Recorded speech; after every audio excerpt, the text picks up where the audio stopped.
Hai sobat semua, apa kabar? Baik kan? Semoga kalian semua sehat selalu, bahagia selalu dan banyak rezeki. Kali ini Mimin mau melanjutkan cerita dari novel Ternyata Suamiku Penguasa. Semoga cerita ini bisa menghibur kalian semua ya, dan bisa menemani hari-hari kalian semua. Oh iya, jangan lupa bantu like dan komen ya biar Mimin tambah semangat uploadnya. Kalau begitu yuk langsung saja ke ceritanya, cekidot.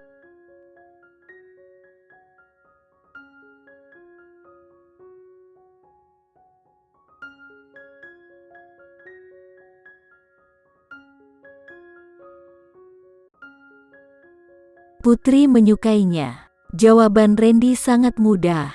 Dia ingin pihak lain berhenti memikirkannya. Randy tidak menyiapkan untuknya, tetapi untuk istrinya. Dirga, silahkan lewat sini. Randy mengarahkan jalannya. Kakak, aku akan ikut pergi denganmu. Priscilia juga ingin mengikuti, tetapi dihentikan oleh tatapan dingin Randy. Priscilia cemberut dengan enggan dan berkata dalam hatinya, "Bocah pelit, kakak ipar dan bayimu sudah aman. Tapi kamu masih marah padaku." Di ruang tamu, Bibi Sati membawa makanan ringan dan air. Randy mengambil sumpitnya, mengambil sepotong makanan ringan dan membawanya ke mulut Putri. "Makan sedikit dulu, jangan sampai kelaparan lagi." Dirga menatap Randy dengan mata terbuka lebar. Apakah ini benar-benar Randy yang dulu dia kenal? Sulit dipercaya bahwa pria dingin bisa memiliki sisi lembut dan perhatian seperti itu pada wanita.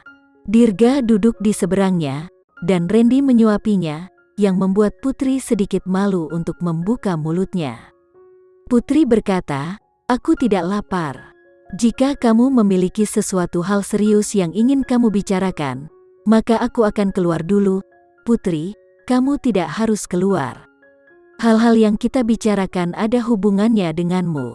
Yang berbicara adalah Dirga, dan kali ini, Putri tidak disapa sebagai Nyonya Randy, tetapi langsung dengan nama Putri. Putri juga memperhatikannya dan menatapnya dengan ekspresi bingung. "Ada hubungannya denganku?" Putri tidak memiliki kontak pribadi dengan Dirga. Dirga mengatakan itu terkait dengannya.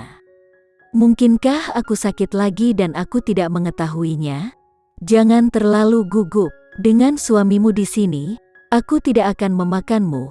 Dirga masih memiliki nada yang konyol, seolah-olah tidak ada yang bisa membuatnya serius. Namun, dia benar. Dengan Randy di sini, aku tidak akut jika dia akan memakannya. Putri berpikir seperti ini saat dia meletakkan tangannya di telapak tangan Randy, membuatnya memeluknya erat-erat. Tidak peduli apa, selama Randy berada di sisinya, memegang erat tangannya, Putri tidak akan takut lagi. "Camilan ini terlihat enak, jadi aku juga ingin mencobanya." Dirga mengangkat alisnya sedikit saat dia berkata sambil tersenyum, "Putri, bolehkah aku mencobanya?" "Tentu saja boleh, silahkan." Sebagai tuan rumah, Putri sangat malu karena Tuan Dirga mengatakan kata-kata seperti itu. Tapi Randy tidak merasakannya sama sekali. Dirga juga tidak merasakannya. Setelah mengenal Randy selama bertahun-tahun, Dirga sudah memahami kepribadian Randy. Semakin dia memperlakukanmu dengan sopan, semakin dia tidak terbiasa denganmu. Dirga mengambil sepotong makanan penutup dan memasukkannya ke dalam mulutnya. Setelah itu, dia berkata dengan ekspresi menghina, "Kalian para gadis sangat suka makan makanan manis. Makanan manis dan berminyak ini benar-benar tidak cocok untuk kami para pria. Katakan padaku apa yang Tuan Dirga suka makan. Aku akan memasak untukmu malam ini," kata Putri. "Akan lebih baik jika aku bisa makan makanan yang dimasak oleh saudara perempuanku sendiri," Dirga berkata. Putri tidak melanjutkan kalimatnya. Dia hanya berpura-pura bahwa Dirga tidak menjelaskannya dengan jelas. "Namaku Dirga Guna. Aku putra tertua Hendra Guna. Aku ini kakak laki-lakimu." Dirga tiba-tiba berubah dari sikap cerobohnya yang biasa dan berkata dengan sangat serius. "Apa?" Putri menatap Dirga dengan kaget. Melihat ekspresinya yang serius, sepertinya dia tidak berbohong. Putri menatap Randy. Randy memeluknya dan mengangguk padanya. Apa yang dia katakan itu benar. Dia dan aku, Putri sangat terkejut, sampai dia tidak bisa berkata-kata lagi. Peristiwa ini terjadi terlalu tiba-tiba, dan Putri sama sekali tidak siap dalam hatinya. Putri menatap Dirga dan Randy dengan tatapan kosong. Sejak dia tahu bahwa dia bukan putri kandung Septian Bramasta, Putri selalu bertanya-tanya siapa ayahnya. Siapa yang ada di keluarga itu? Seperti apa mereka sebenarnya? Dalam periode waktu ini, Putri telah memikirkan banyak hal dan tidak pernah berpikir bahwa dia akan bertemu dengan saudara kandungnya yang sejak lama tidak pernah bertemu. Selanjutnya, melihat sikap Dirga, dia tidak menolaknya dan bahkan menerima identitasnya.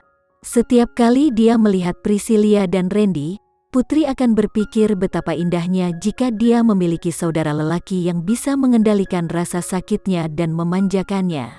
Sekarang, mimpi indahnya telah menjadi kenyataan, tetapi Putri tidak bisa mempercayainya. Putri khawatir ini hanya adegan yang dimainkan oleh Randy dan Dirga.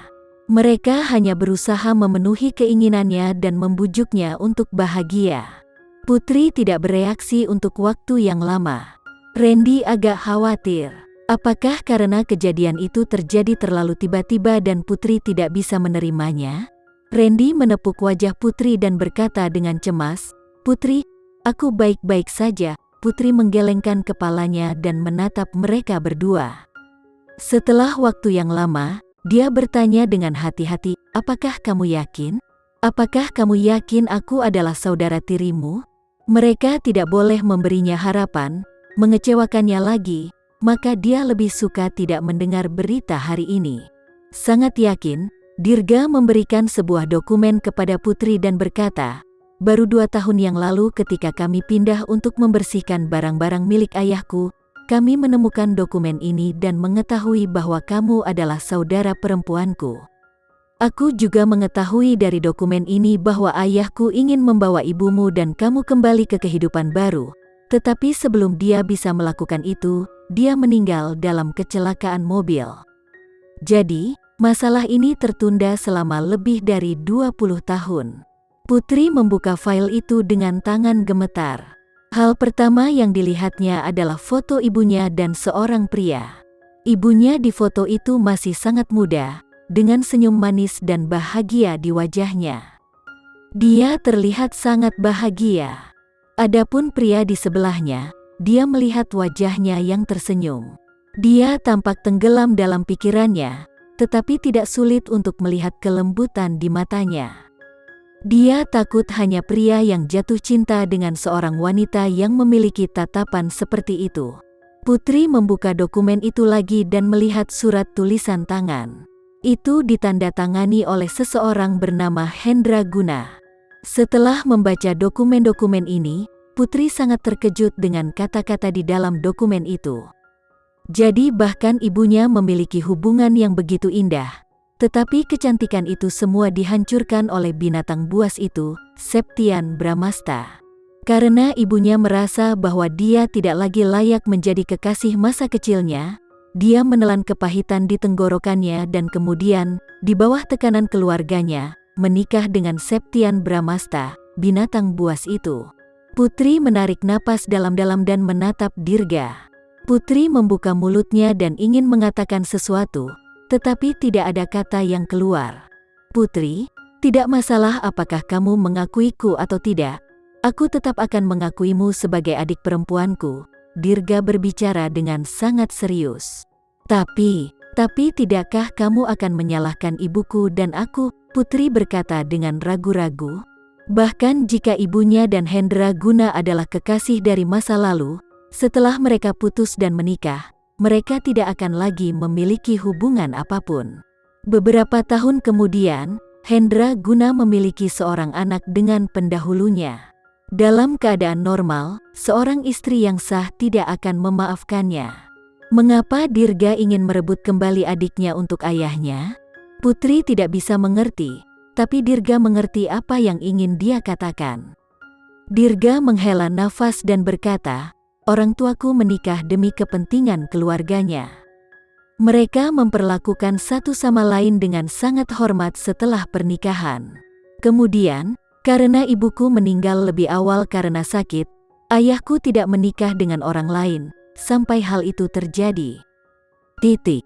Randy memeluk Putri dan berkata, "Putri, ibumu dan ayah kandungmu adalah orang-orang yang sangat baik. Mereka tidak pernah melakukan apapun untuk menghancurkan keluarga orang lain." "Baiklah, aku mengerti."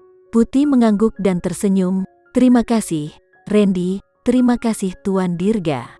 Terima kasih telah membawa kabar baik kepadaku, membuatku mengerti bahwa kelahiranku tidak begitu kotor, bahwa ibu dan ayah kandungku adalah orang-orang yang sangat baik. Kalau begitu bolehkah aku memelukmu, Nyonya Randy?" Dirga berdiri dan kembali ke ekspresi cerobohnya dari sebelumnya. "Tentu saja, Tuan Dirga." Putri juga berdiri dan tersenyum padanya.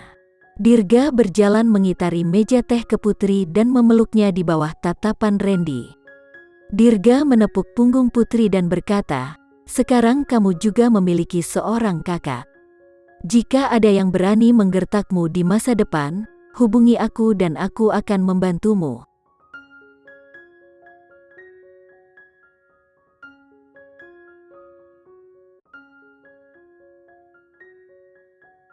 Sekian dulu ya cerita kali ini, kita lanjutkan lagi ceritanya di lain waktu. Oh iya, bagaimana menurut kalian? Semoga bisa sedikit menghibur kalian semua. Jangan lupa like, share dan komen ya. Untuk teman-teman yang baru nonton jangan lupa subscribe-nya. Hehehe, kalau ada teman-teman yang ingin gabung langganan bisa langsung gabung saja untuk dapat fitur yang menarik dan sedikit membantu Mimin. Terima kasih sudah menonton, sampai jumpa lagi. Bye bye bye.